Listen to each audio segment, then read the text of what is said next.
Good morning, friends. Welcome back to Astrology Today and Tarot. My name is Mel Rose.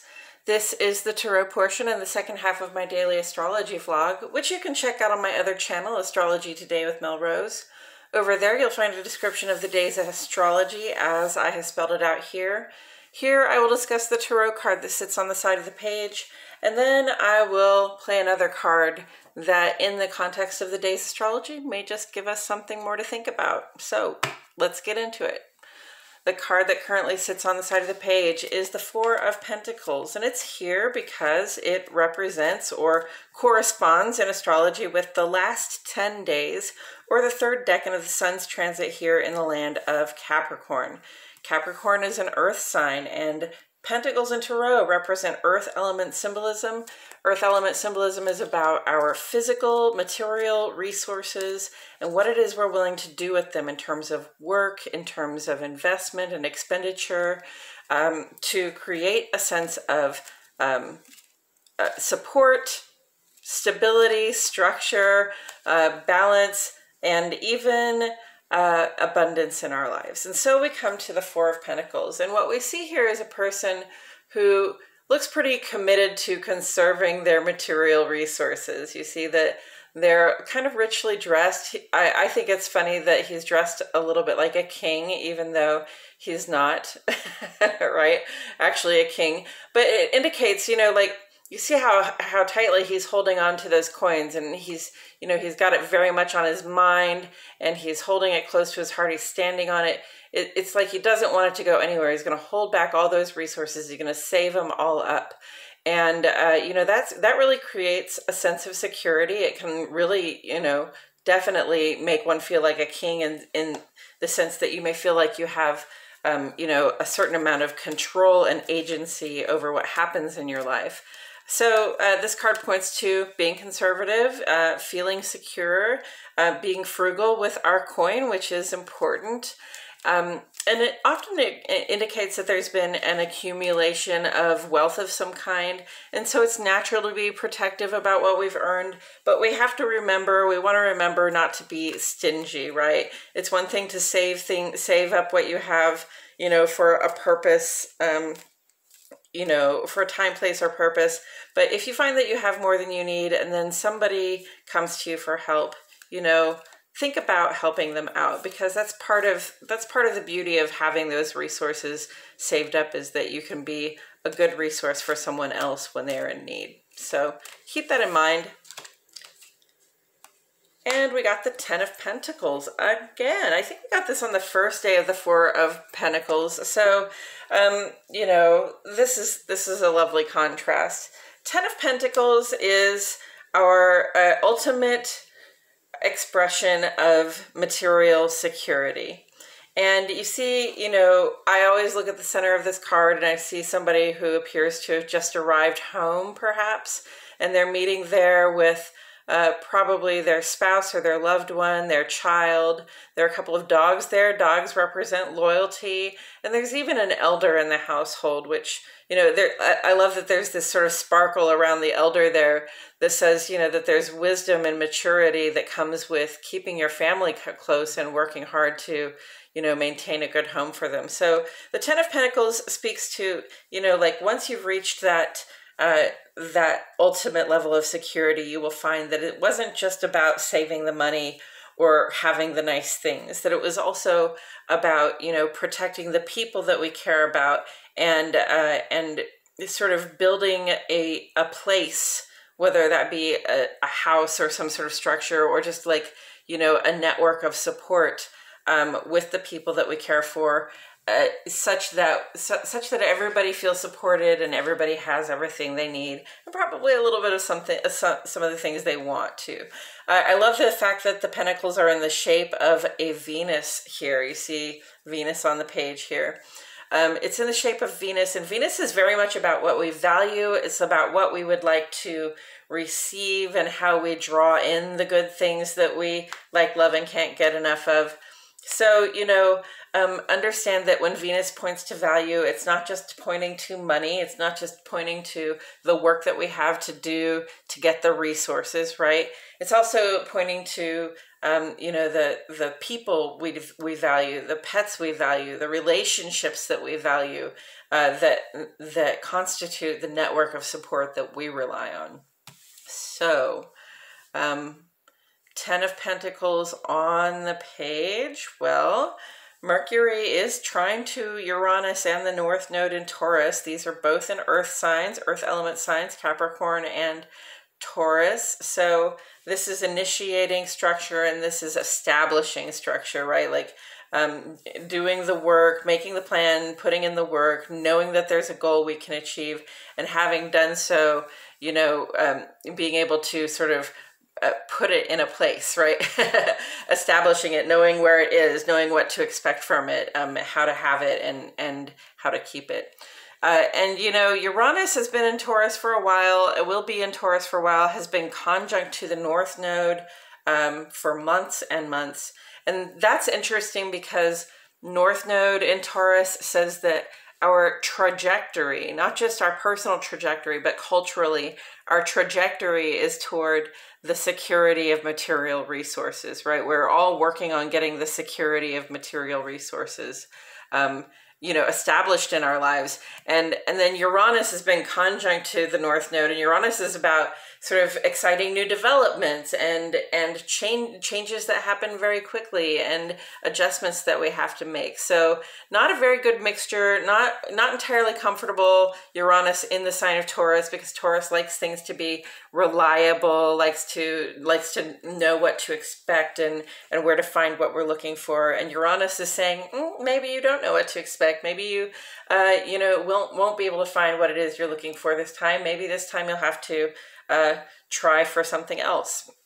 And also Uranus conjunct North Node, not a very comfortable fit, because North Node is supposed to be our trajectory. It's sort of our the direction we're traveling in, and Uranus is saying, okay, well, we're going to change, we're going to shift your sense of what that trajectory means. If we're traveling in the direction of establishing material security, we're going to go through some changes in perspective of what it is to have material security. So it's been a kind of a strange time, and Uranus has been retrograde in Taurus for several months now. It's going to go direct in a little over a week now, but this has been sort of about integrating the changes that we've already been through in terms of being able to know what to expect in terms of establishing a safe and secure spot for ourselves, establishing that we know what to expect and how to get it. So yes, it's been a time of change, especially in terms of being able to establish that sense of security. And I'm sure I'm not the only one who has been noticing it. Mercury is in Capricorn, and it's been retrograde. It's going to go direct in just 3 days. So that sense of organization, of sort of sober practice that come along with Mercury in Capricorn have been a little bit muddled because of Mercury's retrograde, where normally we could just sort of concentrate on our tasks in this sort of logical, rational way. Mercury's retrograde, brings in a little bit of a struggle bus for those things, okay?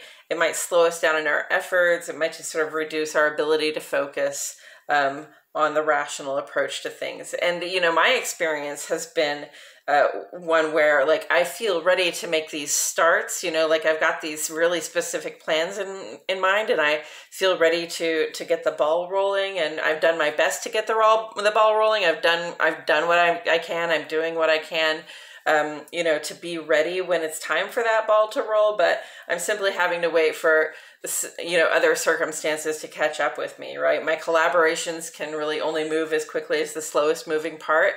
And, I'm not the boss of everybody involved. So I just have to wait for those parts to come in alignment with me so that I can move forward some more. So, Mercury's going to turn direct in a few days. And then I think we'll see the plans start to unfold a little more quickly. So, Mercury is trine to these. We've got this beautiful trine aspect, which is like a blessing. It's like, it's like ease. It's like not even having to try to have something happen, right? So, in terms of our rational and organized thoughts and our ability to plan, even though the trajectory is shifting a little bit, and even though our relationship to the physical, material, security that we'd like to have is changing, it's saying that we're flexible. We have an ease handling the sort of changing the changing possibilities, especially for material security right now. So, we're in this practice. Uranus has been here in Taurus for quite some time, for a few years. It's going to be in Taurus for a few more years. We're still going to be experiencing these changes in terms of our ability to establish material security, right? But right now we're handling it really well, even though Mercury is in retrograde.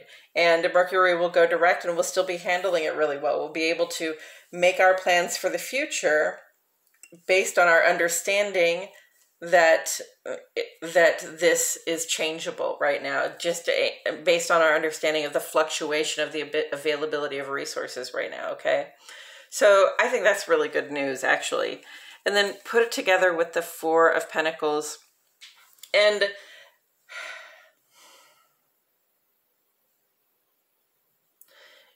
I'll say what I saw before first and foremost, which is that this person thinks they have gained their ultimate idea of security, and this person actually has, okay? This person winds up by themselves. They have a lot of money, they have nice clothes, but they don't appear to have a lot going on in the way of a network of support, right? They're their own support. But we understand that no person is an island, right? And that we are enriched through our relationships, through our bonds with other people. So even if we work to support those other people, the relationship that we have with them is there to be supportive of us as well. So, it's a reciprocity game, right?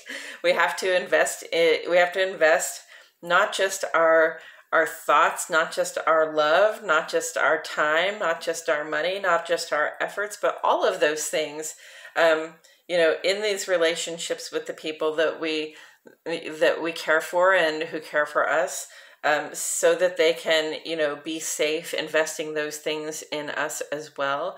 And through that mutual investment, then we find that ultimate sense of security. So yes, there's a trajectory to get to from, here where we say, I can do it all on my own, to here where we say, oh, I couldn't have done it without you by my side. I'm trying to see if anything else comes up for me here, because it is the second time we've pulled this. I do want to point again to, the presence of the elder in this picture, and also of the dogs. The dogs represent loyalty, right? So it's a reminder, that the loyalty that we have to our relationships, that the steadfastness we have to our plans and our goals, those are the things that help us get to that ultimate expression of material security. And the elder in the picture, when we're talking about pentacles, we're talking about growing things of value. And the elder in the picture really, really represents the wisdom that it takes to grow something of value, right? This is this person's family. So, having invested in these relationships and this network for support and security, now in their older years, when perhaps they cannot necessarily support themselves so much financially, they have made the investment